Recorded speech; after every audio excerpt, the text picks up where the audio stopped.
weld these wires together, just tapping the pedal real quick. I'm at 25 amps. So, and same thing for this. Just tap the pedal. I just want a really small tack. We get a blunt end on this. So weld nice and flat.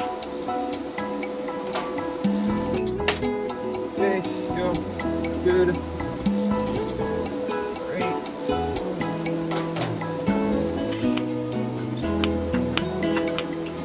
Good. Done. You can see I barely have any welds on there at all. It's just holding it together while I'm going to put it in the vise. Nothing on the back. Clean. I use, you're supposed to use stainless for these, but I don't have any stainless 3/32 seconds right now, and that's what you need. You need 3/32 seconds for the 3/32 seconds for the middle, and 4 1/16 for the sides.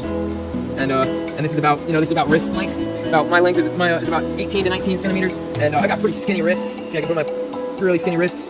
So, all right, now I'm gonna bring the vise up here, and then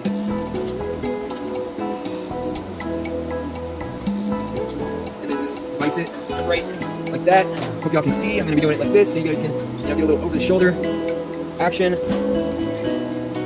And what you want to do is take a marker and mark the bottom too. I'm gonna mark it right here. I'm gonna mark it up top.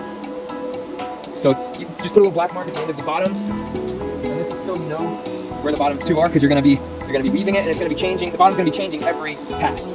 So the first thing I'll do is take it. Get a little higher so I can get that wire out. All right, I'm gonna take it, and then wrap it around, just like that. And now this becomes the bottom wire on this one. And I'll take a set of pliers. Get you a nice set of little pliers like this. It's like jeweling pliers for jewelry or wire weaving, or wire wrapping. I'm not the. I've done a little bit of wire wrapping, but I'm not the best at it. I like doing this a little bit better. And you take the bottom one on the left side.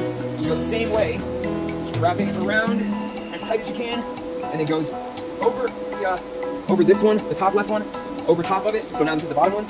You keep pressing. I got these little special ones with these Teflon plastics, so they don't hurt doesn't scratch that metal at all. And I'm pressing it down as hard as I can, so it gives a nice tight pattern. How tight you weave it will define the pattern. All right, so now take the bottom one, go over, wrap it around, in. All right.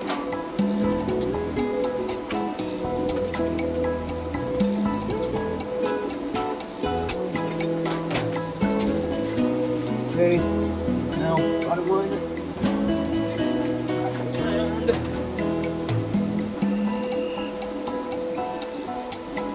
Press it down.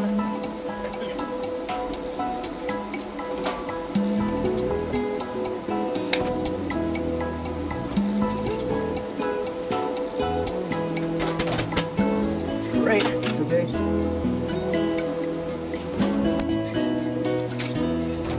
Okay, let's start going a little faster now, so.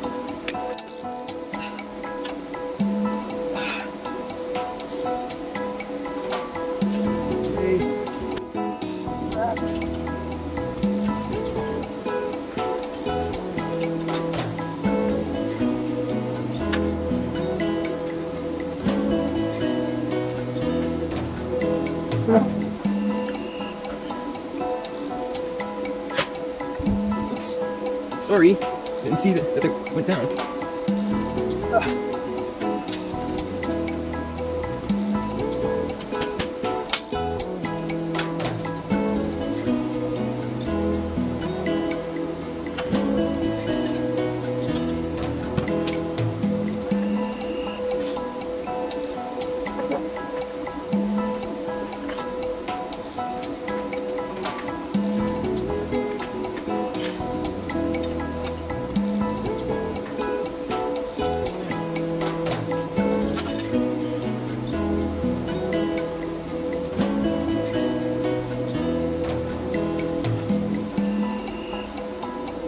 These Knipex also work pretty good with smooth jaws.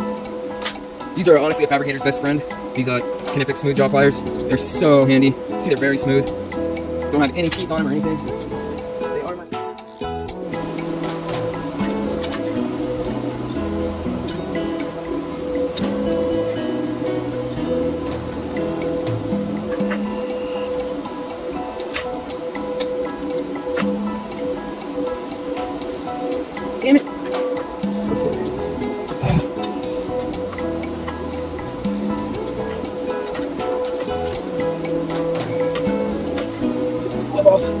Try my sweaty hands.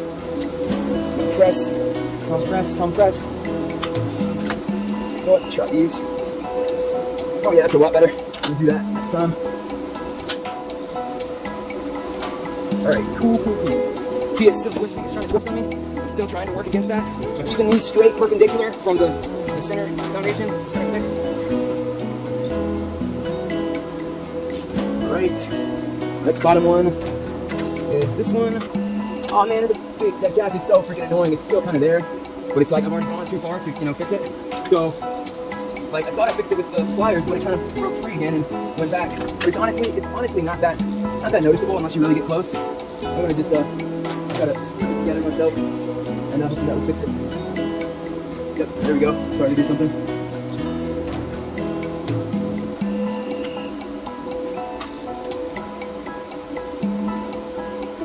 That looks great. Oh my god, that looks so good. What do you guys think?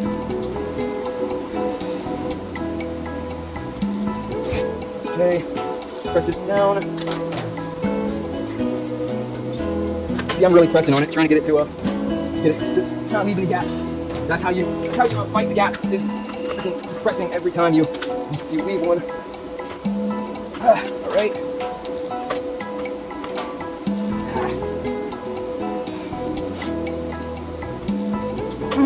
All right. Okay.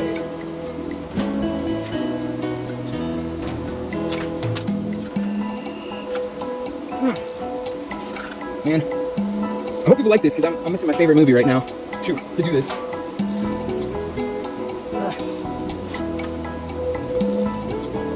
Damn it did twist a little bit on me, but I'm working against it, but it still does it for some reason. You just gotta keep those things straight as possible. Jeez. Okay, here we go. All right, here we go. Bam. Woo.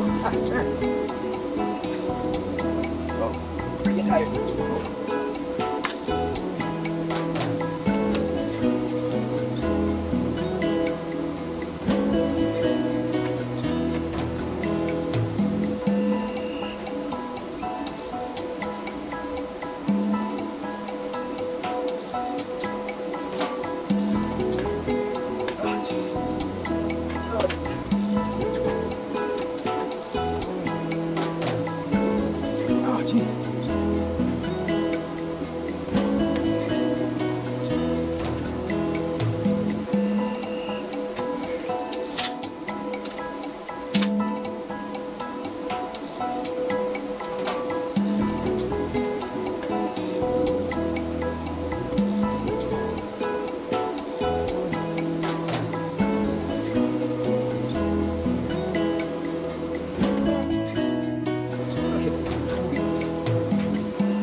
Tail's killing right there.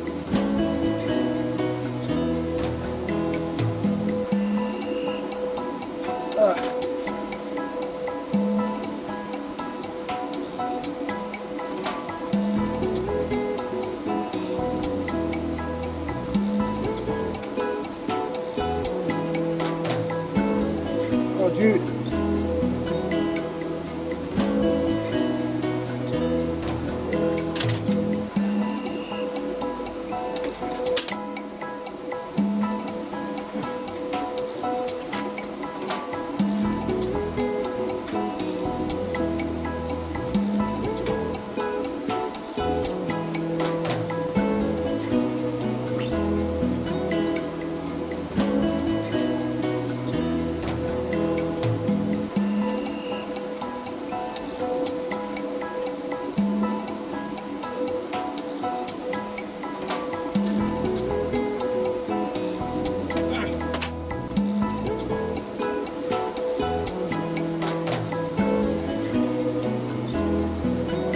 I like it so far. It's awesome. I'm proud of myself. I mean, this thing takes a long time. I've been doing it for about an hour.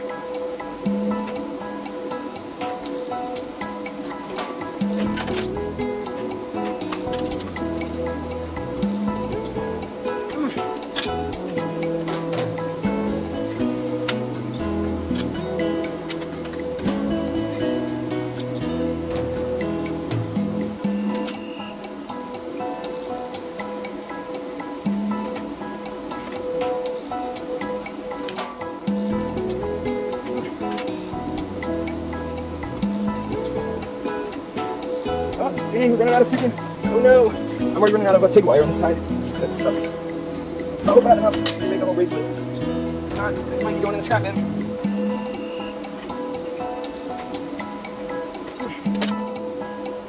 See, I got a whole lot left over here. I don't know what happened.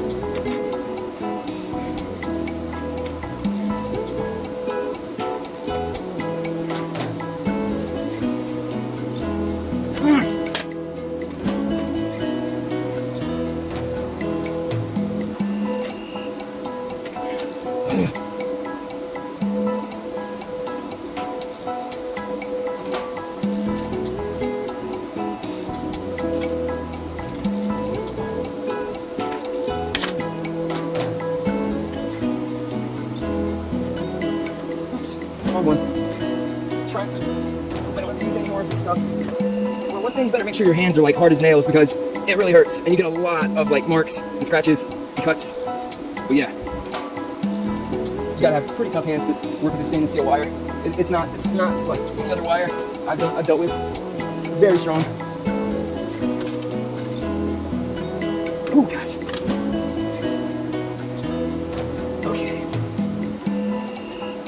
Get prepared for your bones to just hurt like crazy. My hand is gonna kill me for the next couple days.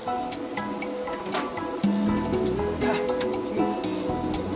And this is basically the one I made. I mean, this is the form I made for GoofyBuilt. I just didn't videotape it. I was too busy, really focusing on it. But yeah, I made one of these for GoofyBuilt. Pfi Brent's son, Shane GoofyBuilt. He's an awesome YouTuber. I really love Shane's enthusiasm. It's just as contagious as Brent. And yeah, I just love the Pfi BoostedBoiz family so much. Like.